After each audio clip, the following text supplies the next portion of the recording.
ಶಕ್ತಿ ಅದು ದೇವರನ್ನು ಸ್ಥಾಪಿಸಬಹುದು ಅಥವಾ ದೆವ್ವವನ್ನು.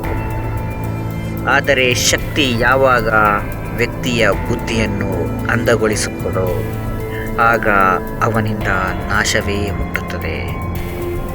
ಈ ಮಾತುಗಳು ರೊಮೇನಿಯಾದ ಇತಿಹಾಸದಲ್ಲಿ ನಿಜವಾಗಿಯೇ ರೂಪ ಪಡೆದವು. ಒಬ್ಬ ರೈತನ ಮಗನಿಂದ ಪ್ರಾರಂಭವಾದ ಕತೆ ಒಬ್ಬ ಕೃಷಿಕನ ಮಗ ನಂತರದ ದೇಶದ ನಾಯಕನಾದನು, ಮತ್ತೆ ಕೊನೆಗೆ ಜನರ ದ್ವೇಷದ ಕೇಂದ್ರೀಯ ಶತ್ರುವಾದನು. ಅವನ ಹೆಸರು ನಿಕೋಲಾ ಚೌಶೆಸ್ಕು. ರೊಮೇನಿಯಾದ ಒಂದು ಚಿಕ್ಕ ಹಳ್ಳಿಯಲ್ಲಿ 1918ರಲ್ಲಿ ಒಬ್ಬ ಬಡ ಕೃಷಿಕನ ಕುಟುಂಬದಲ್ಲಿ ಹುಟ್ಟಿದ ಚೌಶೆಸ್ಕು ಮಗುವಿನ ಕಾಲದಿಂದಲೇ ಕಠಿಣ ಉಗ್ರ ಸ್ವಭಾವ, ಶಿಕ್ಷಣದ ಅವಕಾಶಗಳು ಕಡಿಮೆ, ಆದರೆ ಅಧಿಕಾರದ ಆಸೆ ಹೆಚ್ಚಿತ್ತು. 15ನೇ ವಯಸ್ಸಿನಲ್ಲಿ ಅವನು ಬುಕಾರೆಸ್ಟ್ ನಗರಕ್ಕೆ ಬಂದ. ಆ ಸಮಯದಲ್ಲಿ ಯುರೋಪಿನಲ್ಲಿ ಕಮ್ಯುನಿಸ್ಟ್ ಚಳವಳಿ ಚುರುಕಾಗಿತ್ತು. ಚೌಶೆಸ್ಕು ಕೂಡ ಆ ಚಳವಳಿಗೆ ಸೇರುತ್ತಾನೆ. ಅವನ ಬುದ್ಧಿವಂತಿಕೆಗಿಂತ ಹೆಚ್ಚು ಅವನ ಆಜ್ಞೆ ಪಾಲಿಸುವ ಶಕ್ತಿ ನಾಯಕರ ಗಮನವನ್ನು ಸೆಳೆಯಿತು. 1940ರ ದಶಕದಲ್ಲಿ ವಿಶ್ವ ಯುದ್ಧದ ಹೊತ್ತಿನಲ್ಲಿ ರೊಮೇನಿಯಾದಲ್ಲಿ ಕಮ್ಯುನಿಸ್ಟ್ ಬಲ ಪಡೆಯತೊಡಗಿತು. ಚೌಶೆಸ್ಕು ಪಕ್ಷದ ನಿಷ್ಠಾವಂತ ಕಾರ್ಯಕರ್ತ. ಯುದ್ಧದ ನಂತರ ಸೋವಿಯತ್ ಯೂನಿಯನ್ನ ಬೆಂಬಲದಿಂದ ಕಮ್ಯುನಿಸ್ಟ್ ಸರ್ಕಾರ ಸ್ಥಾಪನೆಯಾಯಿತು. ಅಲ್ಲಿ ನಿಧಾನವಾಗಿ ಈತನು ತನ್ನ ಪ್ರಭಾವವನ್ನು ಬೆಳೆಸಿಕೊಳ್ಳುತ್ತಾ ಹೋದ. ಅವನ ಸರಳ ಬಾಹ್ಯರೂಪ, ಆದರೆ ಒಳಗಡೆ ಶಕ್ತಿಯಾಸೆಯ ಬೆಂಕಿ. ಅವನು ಪಾರ್ಟಿ ಲೀಡರ್ ಆದಂಥ ಗಿಯೋರ್ಗಿ ಅವರ ಹತ್ತಿರದವನಾಗಿದ್ದ. ಡೆಸ್ ಸತ್ತ ನಂತರ 1965ರಲ್ಲಿ ಚೌಶೆಸ್ಕು ಪಕ್ಷದ ಮುಖ್ಯಸ್ಥನಾದ. 1965 ರೊಮೇನಿಯಾದ ಇತಿಹಾಸ ಬದಲಾದ ಕ್ಷಣ. ಜನರಿಗೆ ಹೊಸ ಆಸೆ, ಹೊಸ ನಾಯಕ ಬಂದಂಥ ಖುಷಿ. ಇವೆಲ್ಲದರ ಹಾದಿಯಲ್ಲಿ ನಿಕೋಲಾ ಜನಪ್ರಿಯನಾಗತೊಡಗಿದ. ಅವನು ಸ್ವತಂತ್ರ ನೀತಿಯನ್ನು ಅನುಸರಿಸಿ ಸೋವಿಯತ್ ಯೂನಿಯನ್ ವಿರುದ್ಧ ನಿಂತು ಪಶ್ಚಿಮ ರಾಷ್ಟ್ರಗಳ ಮೆಚ್ಚುಗೆಯನ್ನು ಗಳಿಸತೊಡಗಿದ. ಜನರು ಅವನನ್ನು ಪ್ರಜಾಪ್ರಿಯ ನಾಯಕನಂತೆ ಕೊಂಡಾಡಿದರು. ಆದರೆ ಒಳಗಡೆ ನಿಕೋಲಾ ನಿಧಾನವಾಗಿ ಅವನ ಮತ್ತೊಂದು ಮುಖವನ್ನು ತೋರಿಸುತ್ತಿದ್ದ. ಅವನು ಅಧಿಕಾರದ ರುಚಿಯನ್ನು ಅನುಭವಿಸುತ್ತಿದ್ದ ಹಾಗೂ ದಿನೇ ದಿನೇ ಬದಲಾಗತೊಡಗಿದ.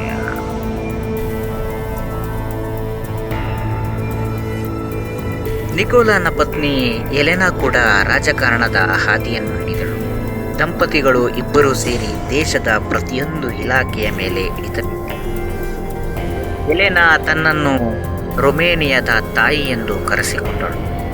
ಮಕ್ಕಳು ಶಾಲೆಯಲ್ಲಿ ಅವಳ ಹಾಡುಗಳನ್ನು ಹಾಡಬೇಕಾದ ಸ್ಥಿತಿ ಬಂದಿತ್ತು. ನಿಕೋಲಾ ದೇಶದ ತಂದೆ, ಎಲೆನಾ ದೇಶದ ತಾಯಿ. ಅವರ ಚಿತ್ರಗಳು, ಪೋಸ್ಟರ್ಗಳು ದೇಶದ ತುಂಬೆಲ್ಲ ರಾರಾಜಿಸತೊಡಗಿದವು. ಇದು ನಿಧಾನವಾಗಿ ಒಬ್ಬ ವ್ಯಕ್ತಿಯ ಆಳ್ವಿಕೆಯಾಗಿ ಬದಲಾಗತೊಡಗಿತು. ಜನರಾಜ್ಯದಿಂದ ದಂಡನಾಯಕತ್ವಕ್ಕೆ, ಸರ್ಕಾರದ ನಿಯಂತ್ರಣ. ಅವನು ಸ್ಥಾಪಿಸಿದ ಸೆಕ್ಯುರಿಟಾಟೆ ರೊಮೇನಿಯಾದ ಅತ್ಯಂತ ಭಯಾನಕ ರಹಸ್ಯ ಪೊಲೀಸ್ ಸಂಘಟನೆ. ಒಬ್ಬ ನಾಗರಿಕನ ಮಾತು ಕೂಡ ಸರ್ಕಾರಕ್ಕೆ ವರದಿಯಾಗುತ್ತಿತ್ತು. ದೇಶದಲ್ಲಿ ಸ್ವತಂತ್ರ ಚಿಂತನೆ ನಿಷೇಧವಾಯಿತು. ಯಾರು ಸರ್ಕಾರದ ವಿರುದ್ಧ ಮಾತನಾಡಿದರೂ ಅವರ ಕುಟುಂಬವೇ ನಾಪತ್ತೆಯಾಗುತ್ತಿತ್ತು. ಜನರು ಮಾತನಾಡುವಾಗ ಕಿಟಕಿಯನ್ನು ಮುಚ್ಚುತ್ತಿದ್ದರು. ಆಡಳಿತದ ಭಯ ಎಲ್ಲೆಡೆ ಆವರಿಸಿತು. ವಿದೇಶದ ಮೆಚ್ಚುಗೆ ಒಳಗಿನ ನಾಶಕ್ಕೆ ಕಾರಣವಾಯಿತು. ಈಗಿನ ಕಾಲಘಟ್ಟಕ್ಕೆ ಉದಾಹರಣೆಯಾಗಿ ಹೇಳಬೇಕಾದರೆ ಉಕ್ರೇನ್ನ ಪರಿಸ್ಥಿತಿ. ಪಶ್ಚಿಮ ರಾಷ್ಟ್ರಗಳನ್ನು ಮೆಚ್ಚಿಸಲು ಹೋಗಿ ತನ್ನ ದೇಶವನ್ನೇ ಸುಟ್ಟುಕೊಳ್ಳುತ್ತಿದ್ದಾನೆ ಇಂದಿನ ನಾಯಕ.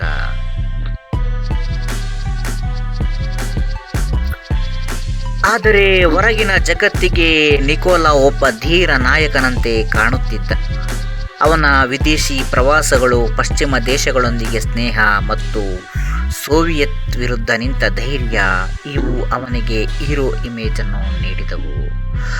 ಆದರೆ ಜನರೊಳಗೆ ಕೋಪ, ಹಸಿವು, ಹಿಂಸೆ ನಿಧಾನವಾಗಿ ಕುದಿಯತೊಡಗಿದವು. ಒಬ್ಬ ನಾಯಕನ ಕತೆ ಜನರ ಪ್ರೀತಿಯಿಂದ ಆರಂಭವಾಯಿತು, ಆದರೆ ಅಧಿಕಾರದ ಅಂಧಕಾರ ಅವನನ್ನು ನಾಶದ ಮಾರ್ಗಕ್ಕೆ ತಳ್ಳಿತು. ಅಧಿಕಾರ ಕಣ್ಣಿಗೆ ಕಾಣದ ವಿಷ. ಮೊದಲು ಅದು ಜನರ ಹಿತಕ್ಕಾಗಿ ಎನಿಸುತ್ತದೆ, ಆದರೆ ಕೊನೆಯಲ್ಲಿ ಅದು ಜನರ ಜೀವವನ್ನೇ ಕುಡಿಯುತ್ತದೆ. ಈ ವಿಷ ಸಂಪೂರ್ಣವಾಗಿ ನಿಕೋಲನ ರಕ್ತದಲ್ಲಿ ಹರಿಯತೊಡಗಿತು. ಜನರು ಇವನನ್ನು ಪ್ರೀತಿಯಿಂದ ನೋಡುತ್ತಿದ್ದ ನಾಯಕ ನಿಧಾನವಾಗಿ ಭಯದ ಚಿಹ್ನೆಯಾಗಿ ಬದಲಾಗುತ್ತಿದ್ದ. 1970ರ ದಶಕ ಕ್ರೂರ ಆಡಳಿತದ ಆರಂಭ. 1970ರ ದಶಕದ ಕೊನೆಗೆ ರೊಮೇನಿಯಾದಲ್ಲಿ ಬದಲಾವಣೆಗಳು ವೇಗವಾಗಿ ನಡೆದವು. ನಿಕೋಲಾ ತನ್ನ ಹೆಂಡತಿ ಎಲೆನಾಳ ಜೊತೆ ಪ್ರತಿ ನಿರ್ಣಯವನ್ನು ಸ್ವಂತವಾಗಿ ತೆಗೆದುಕೊಳ್ಳುತ್ತಿದ್ದ. ದೇಶದ ಸಂಸತ್ತು ಸಚಿವರು ಕೇವಲ ಹೌದು ಎನ್ನುವ ಗೊಂಬೆಗಳಾದರು. ಅವನು ರಾಷ್ಟ್ರದ ಅಭಿವೃದ್ಧಿ ಹೆಸರಲ್ಲಿ ಹೊಸ ಯೋಜನೆಗಳನ್ನು ಪ್ರಾರಂಭಿಸಿದ. ಆದರೆ ಆ ಯೋಜನೆಗಳು ಜನರ ಬದುಕನ್ನು ಸುಧಾರಿಸಲು ಅಲ್ಲ, ಅವನ ಮಹಿಮೆ ತೋರಿಸಲು. ಬೂಕಾರೆಸ್ಟ್ನ ಮಹಾನ್ ಕನಸು ಪ್ರಜೆಗಳ ನರಕ. ಅವನು ಬೂಕಾರೆಸ್ಟ್ನಲ್ಲಿ ನಿರ್ಮಿಸಲು ತೀರ್ಮಾನಿಸಿದ್ದ ಪೀಪಲ್ ಪ್ಯಾಲೇಸ್, ಅಂದರೆ ಜನರ ಅರಮನೆ, ಆದರೆ ಅದನ್ನು ಕಟ್ಟಲು ಜನರನ್ನೇ ಬೀದಿಗೆ ಹಾಕಲಾಯಿತು. ಸಾವಿರಾರು ಮನೆಗಳನ್ನು ಧ್ವಂಸ ಮಾಡಲಾಯಿತು. ರೈತರು ಅವರ ಜಮೀನನ್ನ ಕಳೆದುಕೊಂಡರು. ಹಸಿವು, ಬಡತನ, ನಿರಾಶೆ ಎಲ್ಲೆಡೆ ಪಸರಿಸಿತು. ಆದರೂ ಟಿವಿಯಲ್ಲಿ ನಮ್ಮ ನಾಯಕನ ಮಹಾನ್ ಕನಸು ಸಾಕಾರವಾಗುತ್ತಿದೆ ಎಂದು ಸುದ್ದಿ ಪ್ರಸಾರವಾಗುತ್ತಿತ್ತು. 1980ರ ದಶಕ ಹಸಿವಿನ ದಿನಗಳು. 1980ರ ವೇಳೆಗೆ ರೊಮೇನಿಯಾ ಆರ್ಥಿಕವಾಗಿ ಕುಸಿಯತೊಡಗಿತು. ನಿಕೋಲಾ ವಿದೇಶಿ ಸಾಲಗಳನ್ನು ತೀರಿಸಲು ದೇಶದ ಸಂಪನ್ಮೂಲಗಳನ್ನೇ ಮಾರಲು ತೀರ್ಮಾನಿಸಿದ. ಆದರೆ ಅದರ ಬೆಲೆ ಜನರು ಕೊಟ್ಟರು. ಅನ್ನದ ಕೊರತೆ, ವಿದ್ಯುತ್ ಕಡಿತ, ಆಸ್ಪತ್ರೆಗಳಲ್ಲಿ ಔಷಧಿ ಇಲ್ಲ, ಮಕ್ಕಳಿಗೆ ಹಾಲಿಲ್ಲ. ದೇಶದ ಜನರು ರಾತ್ರಿ ಹೊತ್ತು ಅರಿಶಿನದ ಅಕ್ಕಿಯನ್ನು ಹುಡುಕುತ್ತಿದ್ದರು. ನಿಕೋಲಾ ಮತ್ತು ಎಲೆನಾ ಸುವರ್ಣ ತಟ್ಟೆಯಲ್ಲಿ ಊಟವನ್ನು ಮಾಡುತ್ತಿದ್ದರು. ಪ್ರತಿದಿನ ಟಿವಿಯಲ್ಲಿ ನಮ್ಮ ನಾಯಕ ಮಹಾನ್, ನಮ್ಮ ದೇಶ ಅಭಿವೃದ್ಧಿಯಲ್ಲಿದೆ ಎಂಬ ನಾಟಕಗಳು. ಜನರ ಕಣ್ಣೆದುರು ಕತ್ತಲೆ ಹೆಚ್ಚಾಗುತ್ತಿದ್ದರೂ ಆ ಕತ್ತಲೆಯನ್ನೇ ನಿಕೋಲಾ ಬೆಳಕಿನಂತೆ ತೋರಿಸುತ್ತಿದ್ದ. ಒಬ್ಬ ಶಾಲಾ ವಿದ್ಯಾರ್ಥಿ ತಪ್ಪಾಗಿ ಅವನ ಬಗ್ಗೆ ಹಾಸ್ಯ ಮಾಡಿದರೆ ಅವನ ಕುಟುಂಬವೇ ಕಾಣೆಯಾಗುತ್ತಿತ್ತು. ಜನರು ಮಾತನಾಡುವಾಗ ಗೋಡೆಯು ಕೇಳುತ್ತದೆ ಎಂದು ಹೆದರುತ್ತಿದ್ದರು. ಹೀಗೆ ದಶಕಗಳ ಕಾಲ ಭಯದಲ್ಲಿ ಬದುಕುತ್ತಿದ್ದ ಜನರು ಈಗ ಕೋಪದಿಂದ ಉರಿಯತೊಡಗಿದರು. 1989ರ ಡಿಸೆಂಬರ್ ತಿಂಗಳು, ನಗರ ಟಿಮಿಶೋಯಾರ. ಒಬ್ಬ ಪಾದ್ರಿಯನ್ನು ಸರ್ಕಾರಿ ಆಜ್ಞೆಯಿಂದ ಹೊರಹಾಕಲಾಯಿತು. ಆದರೆ ಜನರು ಅದಕ್ಕೆ ವಿರೋಧವಾಗಿ ಬೀದಿಗಿಳಿದರು. ಮೊದಲು 100 ಜನರು, ನಂತರ ಸಾವಿರಾರು ಜನರು. ಸರ್ಕಾರ ಗುಂಡು ಹಾರಿಸಿತು, ಜನರು ಬಿದ್ದರು. ಆದರೆ ಜನರ ಮನಸ್ಸಿನಲ್ಲಿರುವ ಆ ಶಕ್ತಿ ಸಾಯಲಿಲ್ಲ. ಬಂಡಾಯದ ಬೆಂಕಿ ಹರಡಿತು. ಇದನ್ನು ಈಗಿನ ಕಾಲಘಟ್ಟಕ್ಕೆ ಉದಾಹರಣೆಯಾಗಿ ಹೇಳುವುದಾದರೆ, ನೇಪಾಳದಲ್ಲಿ ನಡೆದ ಪ್ರತಿಭಟನೆ ಇತ್ತೀಚೆಗೆ ನಡೆದದ್ದು ಇದಕ್ಕೆ ಹೋಲಿಕೆ ಮಾಡಬಹುದು.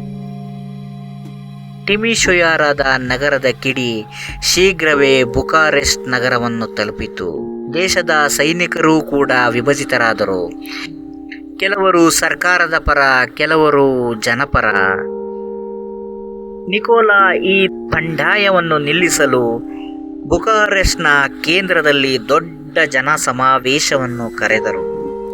ಅವನ ಉದ್ದೇಶ ತನ್ನ ಪ್ರಭಾವವನ್ನು ತೋರಿಸುವುದಾಗಿತ್ತು. ಆದರೆ ಅದೇ ಅವನ ಅಂತ್ಯದ ಆರಂಭವಾಯಿತು. ಡಿಸೆಂಬರ್ 29, 1989 ಲಕ್ಷಾಂತರ ಜನರ ಮುಂದೆ ನಿಕೋಲಾ ಮೈಕಿಡಿದ. ಆದರೆ ಜನರು ಶ್ಲಾಘನೆ ಮಾಡಲಿಲ್ಲ. ಅವರು ಸ್ವಾತಂತ್ರ್ಯ ಎಂದು ಕೂಗತೊಡಗಿದರು. ಈ ಕ್ಷಣವನ್ನು ಟಿವಿಯಲ್ಲಿ ನೇರ ಪ್ರಸಾರ ಮಾಡಲಾಗುತ್ತಿತ್ತು.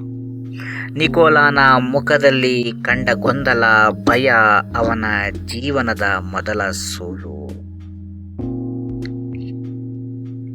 ಕ್ಯಾಮರಾ ಆ ಕ್ಷಣದಲ್ಲಿ ಕಂಪಿಸಿತು. ಅವನ ಪ್ರಭುತ್ವದ ಕಟ್ಟಡ ಕಂಪಿಸಿತು ಮತ್ತು ರೊಮೇನಿಯಾದ ಇತಿಹಾಸವೇ ತಲೆಕೆಳಗಾಯಿತು.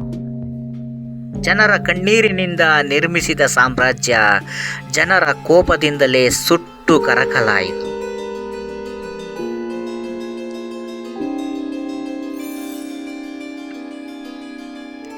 ಬಂಡಾಯದ ಮಿಂಚು, ನಾಶದ ಮುನ್ಸೂಚನೆ.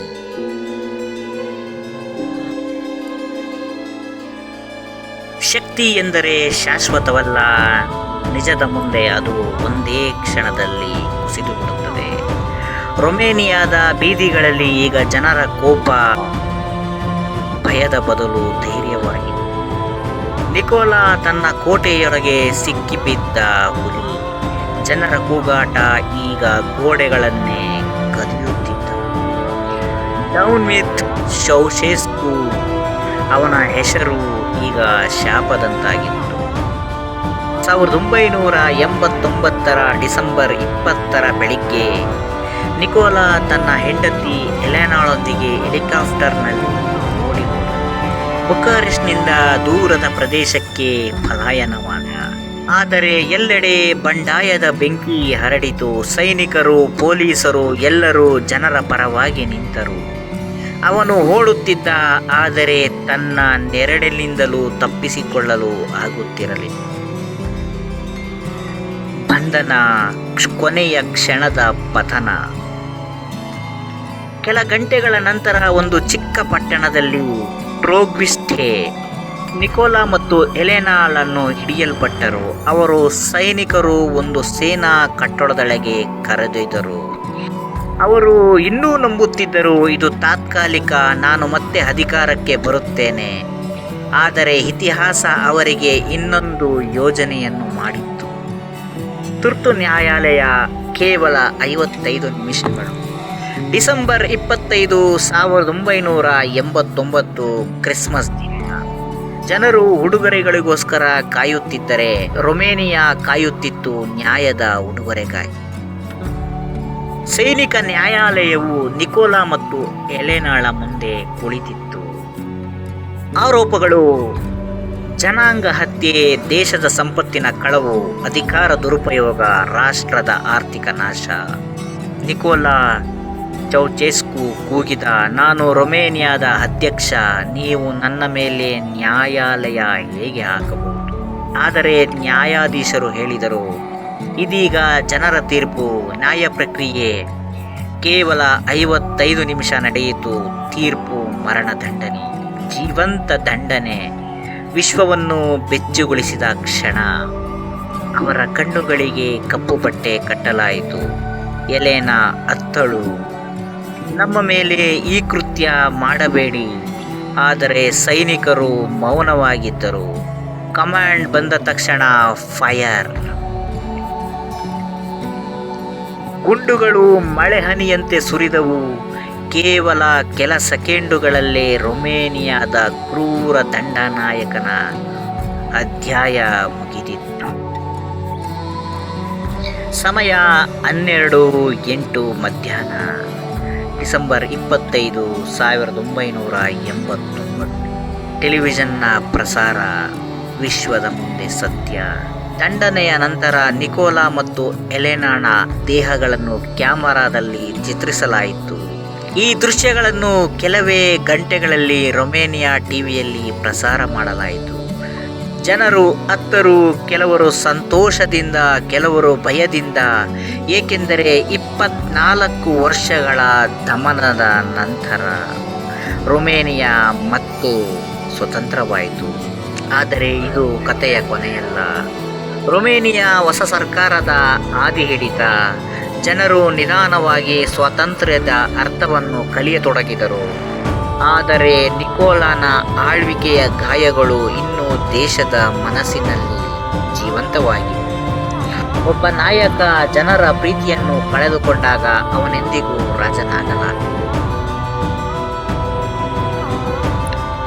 ಆಗ 3ರ ಅಂಕಿನ ಶಕ್ತಿಯ ಪಾಠ. ಶಕ್ತಿ ಕೇವಲ ಸೇವೆಗೆ ಬಳಸಿದರೆ ಅದು ದೇವರ ಆಶೀರ್ವಾದ, ಆದರೆ ಅದನ್ನು ಸ್ವಾರ್ಥಕ್ಕೆ ಬಳಸಿದರೆ ಅದು ನಾಶದ ಬೀಜ. ಇದು ನಿಕೋಲಾ ಚೌಚೆಸ್ಕುನ ಕಥೆ. ಜನರ ಪ್ರೀತಿಯಿಂದ ಹುಟ್ಟಿದ ನಾಯಕ, ಭಯದಿಂದ ಜೀವಿಸಿದ ದಂಡನಾಯಕ ಮತ್ತು ಜನರ ನ್ಯಾಯದಿಂದ ಮುಗಿದ ಅಧ್ಯಾಯ.